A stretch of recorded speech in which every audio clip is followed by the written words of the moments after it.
Assalamualaikum warahmatullahi wabarakatuh. Perkenalkan, saya Nurul Yohanavia, salah satu dosen tetap pada program studi Pendidikan Teknik Bangunan Fakultas Teknik Universitas Negeri Semarang.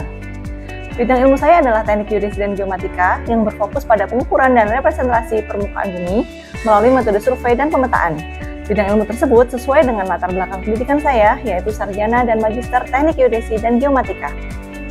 Keahlian dalam teknik geodesi juga mendukung pengajaran mata kuliah vokasional lain yang merupakan bagian dari kurikulum pendidikan teknik bangunan, terutama yang berhubungan dengan penentuan posisi dalam bidang konstruksi sipil. Video ini merupakan salah satu persyaratan sertifikasi dosen tahun 2025, yaitu sebagai bagian dari pernyataan diri dosen dalam unjuk kerja Tridharma Perguruan Tinggi atau PDD UKT PT pada aspek pengajaran. Beberapa mata kuliah yang saya ampu sesuai dengan kurikulum yang berlaku pada Prodi Pendidikan Teknik Bangunan, antara lain adalah mata kuliah ilmu ukur tanah, praktek ukur tanah, sistem informasi geografis, matematika teknik, fisika teknik, hidrolika, keselamatan kerja. Mata kuliah di atas merupakan mata kuliah pendukung yang dirancang untuk mempersiapkan lulusan yang mampu menjadi pendidik profesional di satuan pendidikan kejuruan, serta sebagai praktisi profesional di sektor industri di bidang jasa konstruksi, sesuai dengan tujuan program studi pendidikan teknik bangunan. Salah satu mata kuliah utama yang saya ampu adalah mata kuliah ilmu ukur tanah, di mana dalam pembelajaran yang dilakukan menggunakan metode DIA atau Delivery, Interaction, dan Assessment. Mata kuliah ini merupakan mata kuliah wajib bagi mahasiswa semester 1 program studi pendidikan teknik bangunan Fakultas Teknik UNES yang diajarkan pada semester ganjil dengan bobot 2 SKS. Mata kuliah ini berisi teori dan dasar-dasar materi yang selanjutnya akan dilanjutkan dengan praktek langsung di lapangan pada mata kuliah praktik ukur tanah di semester genap berikutnya. Mata kuliah ilmu ukur tanah membahas tentang pengertian dan arti penting ilmu ukur tanah pada teknik sipil, serta tata cara pemetaan detail situasi skala besar secara terestris. Pembahasan mulai dari proses penyelenggaraan kerangka dasar pemetaan, baik horizontal maupun vertikal, macam-macam peralatan ukur tanah, pengambilan data lapangan, dasar perhitungan ilmu ukur tanah, pengolahan data, hingga penyajian data lapangan menjadi sebuah peta. Selain itu, dijelaskan pula tentang pengertian sudut, azimut, jarak, luas, kuadran, volume, sistem koordinat dan proyeksi, kontur, galian dan timbunan, stakeout, serta interpretasi peta di bidang teknik sipil, atau engineering principles, sains rekayasa, dan perancangan rekayasa yang diperlukan untuk analisis perancangan bangunan teknik sipil. Selanjutnya, terdapat 8 CPMK atau capaian pembelajaran mata kuliah pada mata kuliah ilmu ukur tanah. CPMK 1, mahasiswa mampu menjelaskan tentang pengertian dan manfaat keilmuan ukur tanah di bidang teknik sipil serta pemetaan detail situasi skala besar secara terestris. CPMK 2, mahasiswa mampu menjelaskan pengertian macam-macam sudut, azimut, jarak, luas, kuadran, volume, sistem koordinat dan proyeksi peta. CPMK 3, mahasiswa mampu menjelaskan macam-macam peralatan ukur tanah beserta komponen dan fungsinya. CPMK 4, mahasiswa mampu menjelaskan langkah-langkah dan perbedaan dalam pengukuran kerangka dasar pemetaan, baik horizontal maupun vertikal. CPMK 5, mahasiswa mampu menjelaskan langkah-langkah pemetaan detail situasi skala besar, pengambilan data, perhitungan, pengolahan hingga penyajian data di lapangan. CPMK 6, mahasiswa mampu menjelaskan tentang kontur, interpolasi kontur secara manual dan digital, serta membaca kontur pada peta-peta perencanaan teknik sipil. CPMK 7, mahasiswa mampu menjelaskan dan melakukan perhitungan tentang galian dan timbunan serta stakeout. Dan CPMK 8, mahasiswa mampu melakukan interpretasi peta untuk keperluan di bidang teknik sipil. Output dari mata kuliah ini adalah mahasiswa mampu menguasai dasar-dasar ilmu ukur tanah secara umum dalam pemanfaatannya di bidang sipil. Yang selanjutnya, pemahaman tersebut akan lebih dimatangkan dalam praktik langsung pada mata kuliah praktik ukur tanah di semester selanjutnya. Lulusan dari mata kuliah ini diharapkan mampu melakukan interpretasi peta atau pembacaan peta, terutama untuk keperluan di bidang teknik sipil. Oleh karena itu, untuk mencapai CPMK dan luaran yang diharapkan, materi-materi yang diajarkan selama perkuliahan dalam satu semester ini antara lain adalah yang pertama, pengenalan ilmu ukur tanah dan pemanfaatannya di bidang teknik sipil, macam-macam sudut dan jarak, serta pengertian azimut, luas, kuadran, volume dalam ilmu ukur tanah, pengenalan alat-alat ukur tanah, metode penentuan posisi horizontal untuk satu titik, metode penentuan posisi horizontal banyak titik, jaring kerangka dasar pemetaan horizontal, jaring kerangka dasar pemetaan vertikal, pemetaan detail situasi skala besar secara terestris, dan interpolasi kontur secara manual dan digital, interpretasi peta, galian dan timbunan, serta stakeout. Materi-materi tersebut disampaikan dalam 16 kali pertemuan. Pertemuan pada pekan pertama hingga ke-7 diisi dengan penyampaian materi hingga jaring kerangka dasar horizontal. Dilanjutkan dengan UTS pada pekan ke-8 dan dilanjutkan kembali dengan penyampaian materi dari pekan ke-9 hingga pekan ke-15. Dilanjutkan dengan UAS atau ujian akhir semester pada pekan ke-16. Sistem perkuliahan dilaksanakan secara sinkronus dengan tatap muka di dalam kelas maupun di luar kelas dengan metode pembelajaran aktif yang mengutamakan peran dan keaktifan mahasiswa, pembahasan studi kasus atau case method, PBL atau Project Based Learning, pembelajaran kolaboratif dengan diskusi kelompok, serta penugasan mandiri dan kelompok. Pembelajaran asinkronus dilaksanakan menggunakan LMS Elena Universitas Negeri Semarang, serta diskusi melalui WhatsApp Group. Materi pembelajaran diunggah melalui Elena sebelum perkuliahan, kuis interaktif dilakukan sebanyak 2 kali sebelum UTS, dan beberapa pertemuan sebelum UAS. Penugasan diberikan secara struktur melalui Elena pada setiap pokok bahasan yang berbeda. Diskusi kelompok dilakukan untuk memecahkan kasus yang diberikan, seperti misalnya dalam proses interpretasi peta. UAS dan UTS dilaksanakan secara luring dengan memberikan ujian tertulis di kelas, yang selanjutnya dikerjakan masing-masing mahasiswa dalam kurun waktu 90 menit. Pembobotan untuk setiap bentuk evaluasi pembelajaran untuk mata kuliah ilmu pertanah ini, yaitu yang pertama, aktivitas partisipatif sebanyak 25%, hasil proyek sebanyak 25%, tugas 10%, kuis 10%, ujian tengah semester 15%, dan ujian akhir semester 15%. Dengan total pembobotan adalah 100%. Penilaian dilakukan secara objektif dengan beberapa indikator. Yang pertama, keaktifan dalam kelas, seperti misalnya menjawab pertanyaan ataupun ketika meninjau ulang materi sebelumnya. Keaktifan dan kontribusi dalam diskusi dan penugasan kelompok, hasil dari penggambaran dan interpretasi kontur, kemampuan dan hasil dalam pembuatan laporan atau presentasi yang ditugaskan. Bahan ajar yang saya gunakan dalam perkuliahan ini antara lain adalah buku dasar-dasar pengukuran tanah dari Paul R. Wolf, kemudian ilmu dan alat ukur tanah dari Hans Frick, ilmu ukur tanah karangan Sutomo Wongso Sucitro, serta ilmu ukur tanah seri A, B, C dari Umar Yono. Selain itu, saya juga menggunakan jobsit praktikum ilmu ukur tanah dari jurusan Pendidikan Teknik Bangunan Fakultas Teknik Universitas Negeri Semarang.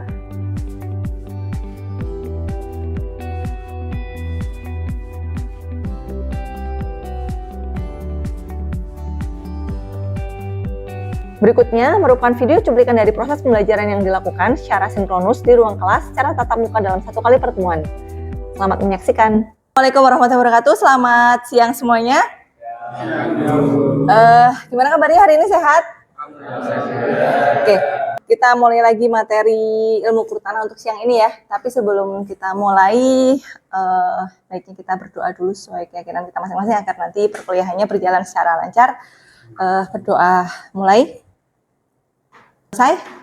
Jadi ini adalah materi yang ke-7.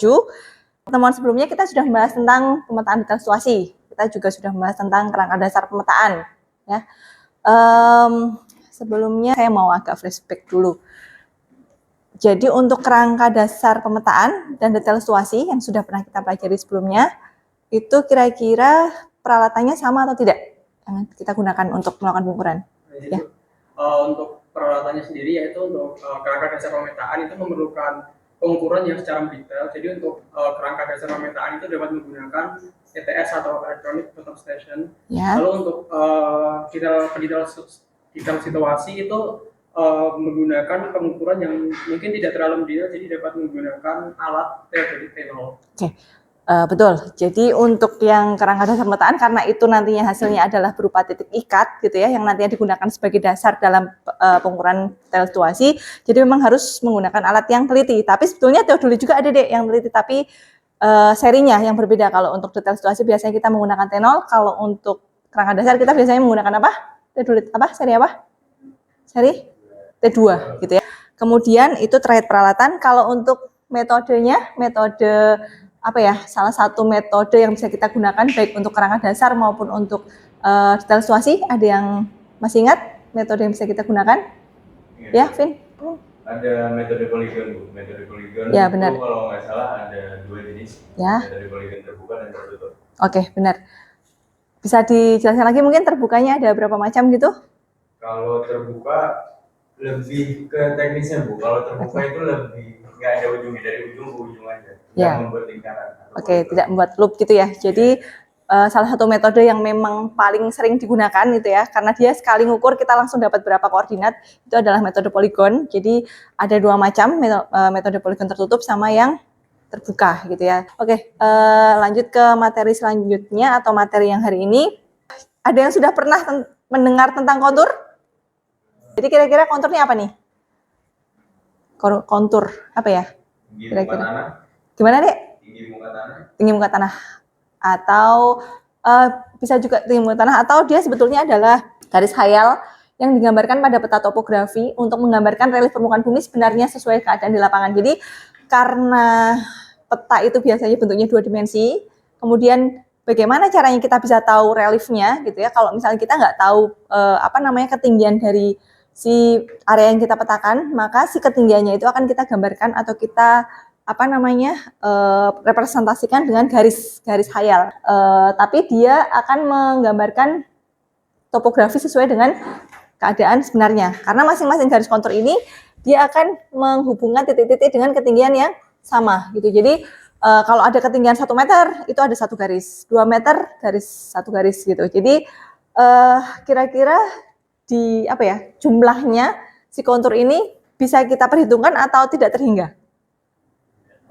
Tidak terhingga. Karena apa? Karena masing-masing garis itu akan mewakili ketinggian yang berbeda-beda gitu ya. Dan si kontur ini juga tidak hanya untuk menggambarkan garis ketinggian di permukaan bumi, tapi juga untuk menggambarkan relief di dalam air. Jadi biasanya pada peta-peta batimetri namanya, kalau yang di permukaan tanah kan petanya topografi.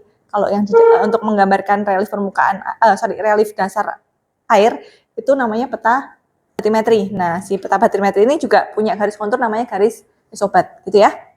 Nah, si kontur ini atau garis khayal ini dia punya beberapa sifat yang khas. Yang pertama, si garis kontur ini dia bentuknya selalu loop, berupa loop atau berupa garis tertutup. Kalau misalnya ada peta yang garisnya itu tidak tertutup atau putus, pasti dia pasangannya ada di nomor lembar peta di sebelahnya gitu. Karena masing-masing garis itu punya ketinggian yang sama, maka dia tidak mungkin akan saling berpotongan gitu. Karena masing-masing garis punya nilai elevasi yang berbeda-beda, sehingga tidak mungkin saling berpotongan gitu ya. Kemudian garis kontur rapat menunjukkan area terjal, sedangkan kalau renggang dia areanya menunjukkan landai gitu ya. Jadi kalau misalnya daerahnya datar ya pasti konturnya akan renggang-renggang. Tapi kalau semakin tinggi, lereng, curam, bukit, pegunungan, dia pasti konturnya akan rempet-rempet gitu ya. Garis kontur yang memotong sungai dan jalan itu khas. Kalau sungai dia akan berupa bentuknya seperti huruf V gitu ya, ke arah hulu. Kemudian kalau dia jalan, sebaliknya dia akan membentuk huruf U atau tidak terlalu tajam, tapi justru ke arah turunnya jalan. Setelah kita tadi melajari tentang sifat-sifat kontur, banyak banget tadi ya, sudah mulai terbaca. Karena kan kalian pendidikan teknik bangunan atau sipil gitu ya, jadi mungkin nanti kedepannya bukan untuk membuat kontur, tapi membaca. Nah, kemudian hal lain terkait kontur yang perlu teman-teman ketahui adalah interval kontur. Ada yang sudah pernah tahu interval kontur apa? Jadi interval kontur di sini adalah jarak atau selisih tinggi. Seperti yang sudah saya sampaikan di awal tadi, karena masing-masing kontur ini mewakili satu elevasi yang berbeda, sehingga kita tidak mungkin punya data terkait semua ketinggian gitu ya. Sehingga yang kita lakukan untuk menggambar kontur ini adalah interpolasi atau memprediksi data-data ketinggian dari data-data tinggi di sekitarnya gitu. Oleh karena itu penggambaran kontur ini biasanya kita menggunakan interval. Jadi interval di sini adalah selisih tinggi antara satu garis kontur dengan garis kontur di sebelahnya, atau jarak vertikal antara dua garis ketinggian yang ditentukan berdasarkan skalanya.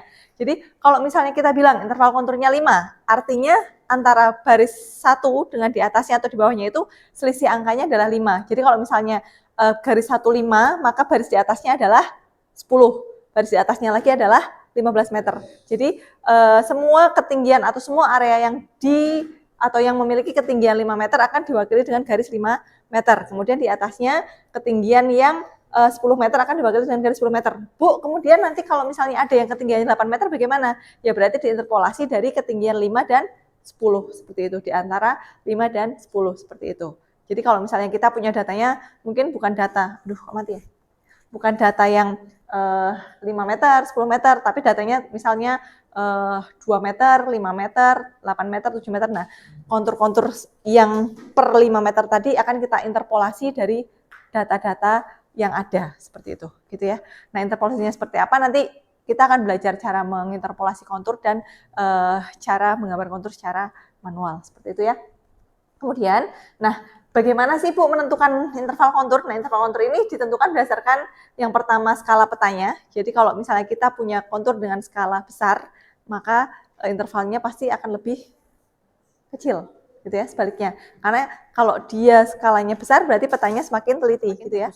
Kemudian tujuan pembuatan peta antara peta untuk perencanaan teknis dengan peta untuk wisata pasti berbeda, gitu ya. Kita butuh kontur yang lebih teliti untuk peta-peta perencanaan atau peta-peta kerja. Tapi kalau hanya untuk peta menampilkan situasi biasa atau misalnya untuk peta wisata, itu kita bisa menggunakan kontur-kontur dan interpolasi yang lebih besar atau renggang. Kemudian tren itu di sini adalah tergantung dari relief permukaan bumi atau topografi dari areanya. Kalau dia areanya datar, maka kita bisa menggunakan kontur-kontur dengan angka-angka besar. Tapi kalau misalnya reliefnya adalah yang terjal atau topografi, maka kita bisa menggunakan kontur-kontur dan interval yang lebih rapat, seperti itu ya. Nah, di sini meskipun tadi untuk menentukan interval kontur itu kita sudah ada 4 faktor atau 4 parameter, yaitu tadi ketersediaan data, tren, kemudian skala, dan satu lagi tujuan pembuatan petanya. Tapi kita juga punya 2 rumus yang bisa kita gunakan untuk menentukan interval kontur. Yaitu yang pertama 1/2000 dikali bilangan skala, yang kedua adalah kontur interval dengan 25 per jumlah kilometer dalam sentimeter. Gitu. Jadi misalnya kita punya peta 1/10.000, terlihat yang punya sana, kelihatan. Kemudian kita menggunakan rumus yang pertama 1/2000 kali bilangan skala, 1/2000 dikali bilangan skalanya adalah 10.000 ya. 10.000 ini kita bisa coret 10 bagi 2 berarti 5. Maka kita bisa menggunakan interval kontur 5 meter. Jadi nanti kita buat konturnya per 5 meter. Atau kita juga bisa menggunakan rumus yang kedua, yaitu kontur interval sama dengan 25 per kilometer dalam sentimeter. Maksudnya bagaimana Bu? Maksudnya adalah 1 kilometer di peta tersebut diwakili oleh berapa sentimeter. Jadi kalau misalnya kita tahu 1 kilometer itu berapa senti? 100.000 ya. Oke, berarti kita tambahkan 01. 1 kilometer adalah 100 cm. 1 berbanding 10.000, artinya 1 cm mewakili 10.000 cm. Jadi, kalau misalnya 1 kilo itu 100.000 cm, berarti 100.000 kita bagi 10.000. Hasilnya, ini 1, 2, 3, 4, kita coret. 1, 2, 3, 4, coret. 10.000 bagi 1, 10. Berarti dalam peta 1/10.000, jarak 1 kilo akan diwakili dengan 10 cm. Berarti di sini angka yang tadinya kilometer dalam sentimeter kita ubah menjadi 10. Berarti 25 dibagi 10. Hasilnya adalah 2,5 meter. Ya. Jadi kalau kita punya peta 1/10.000, kita bisa membuat kontur dengan interval 5 meter atau dengan interval 2,5 meter. Nah, betul yang mana? Kok beda hasilnya? Kita pakai yang mana? Kita kembalikan lagi ke tadi. Tujuan pembuatan petanya untuk apa, kemudian areanya seperti apa, terjal atau datar, kemudian ketersediaan data kita seperti apa. Apakah kita punya data yang data yang lengkap, atau kita punya datanya hanya misalnya dari DEM seperti itu, atau misalnya ekstraksi dari peta foto udara seperti itu. Maka itu akan membedakan dari kita membuat interval konturnya. Seperti itu ya. Ada yang mau ditanyakan? Oh iya, silakan.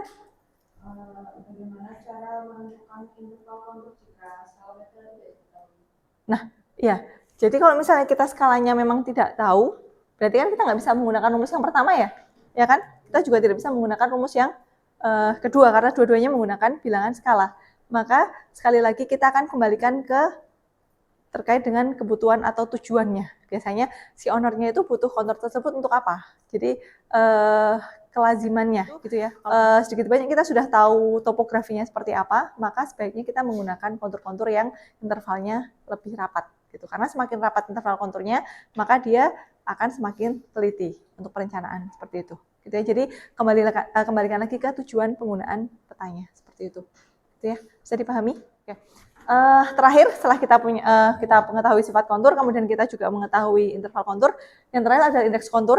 Indeks kontur ini kalau misalnya kita membuat kontur dengan secara digital atau menggunakan software, maka biasanya dia disebut sebagai kontur mayor. Kontur mayor atau kontur minor. Yang seperti itu. Kontur mayor itu biasanya adalah indeks konturnya di mana merupakan kelipatan dari beberapa garis kontur. Jadi misalnya di peta tersebut indeks konturnya 3, maka berarti ada 3 baris yang diberikan angka. Jadi misalnya ini 1, 2, 3. Kita punya kontur interval 1 meter, berarti ada 1 gitu ya. 1, 2, 3. Di sini baru ada angka lagi. Misalnya di sini berapa ya? 10. Berarti di sini kalau misalnya dia konturnya per 5 meter, berarti di sini berapa? 15, di sini 20, di sini 25. Seperti itu. Nah, biasanya indeks konturnya itu akan diberi warna yang berbeda atau diberikan ketebalan yang berbeda. Yang khas adalah dia pasti diberikan angka ketinggian. Kenapa kita butuh indeks kontur? Karena akan mempermudah kita dalam membaca kontur. Kalau misalnya semua garis kita beri angka, otomatis kita akan susah untuk membaca kontur. Sehingga kita membutuhkan indeks kontur atau kelipatan dari beberapa garis kontur. Nah, selanjutnya kita akan mencoba menggambar kontur secara manual, tapi teman-teman selanjutnya akan saya minta untuk menonton video tentang menggambar kontur manual, kemudian akan kita praktekkan. Ini adalah video terkait dengan penggambaran kontur secara manual. Bisa kalian tonton sampai selesai. Nah, setelah tadi teman-teman menonton video tentang penggambaran kontur secara manual, kita akan coba latihan sendiri gitu ya. Jadi di sini misalnya ada titik-titik tinggi, jadi yang ada angka-angkanya ini adalah titik-titik tinggi gitu ya, cuman kita beri garis agar lebih terlihat seperti grid seperti itu. Jadi ada ketinggian 125, ada ketinggian 129, ada ketinggian 138 dan seterusnya gitu ya. Nah di sini saya berikan contoh misalnya di 138 dan 141 gitu ya.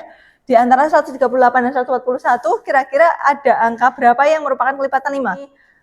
Kita bingung antara 138 ke 141 itu 140 ada di mana. Maka kita perlu menginterpolasi. Interpolasinya dengan cara jadi menggunakan perkalian dan pembagian. Jadi 140 ini adalah angka yang merupakan kelipatan 5 atau karena kita menggunakan kontur interval 5 meter. Kemudian dikurangi angka yang terkecilnya 138 dibagi dengan yang terbesar dikurangi terkecil, 141 dikurangi 138. Kemudian dikalikan dengan 5 cm, karena jaraknya adalah 5 cm. Kalau misalnya nanti teman-teman diminta untuk mengerjakan soal lain yang jarak antar titiknya adalah 10 cm, maka di sini diganti menjadi 10 cm. Jadi kita cari dan hasilnya adalah 3,3. 3,3 ini dari mana? 3,3 ini adalah angka 140 dari 138.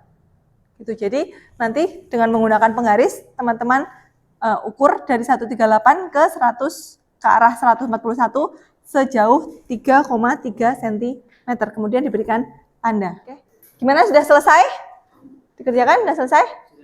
Oke.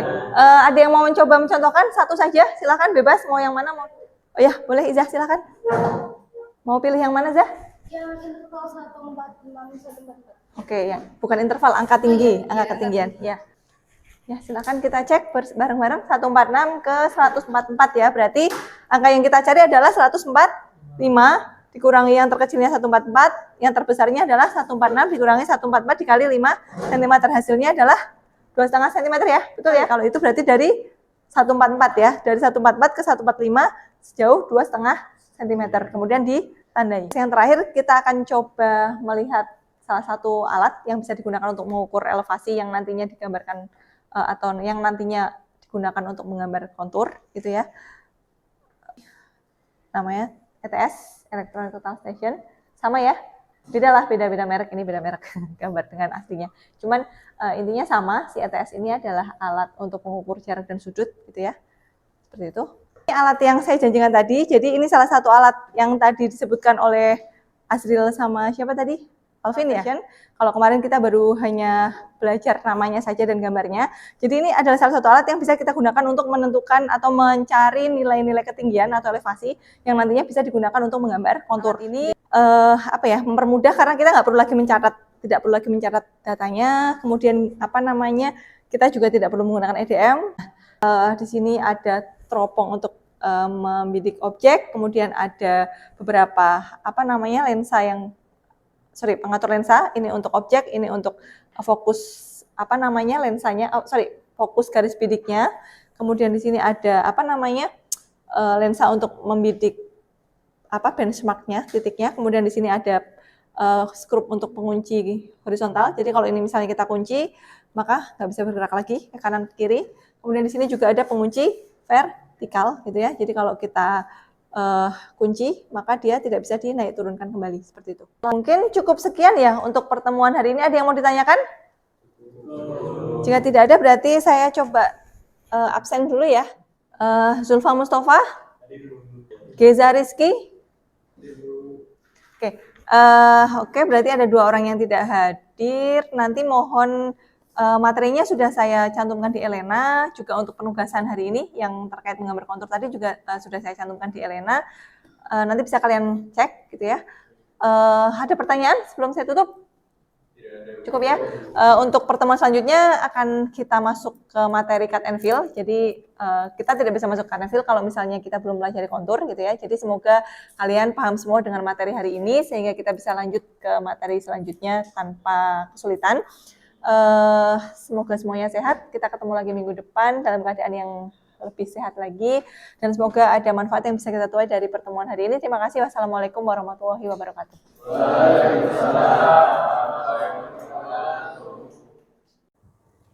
Demikian deskripsi singkat serta cuplikan dari proses pembelajaran mata kuliah ilmu kurtanah yang saya ampu. Semoga dapat memberikan gambaran singkat mengenai proses pembelajaran yang saya lakukan di program studi pendidikan teknik bangunan Fakultas Teknik Universitas Negeri Semarang.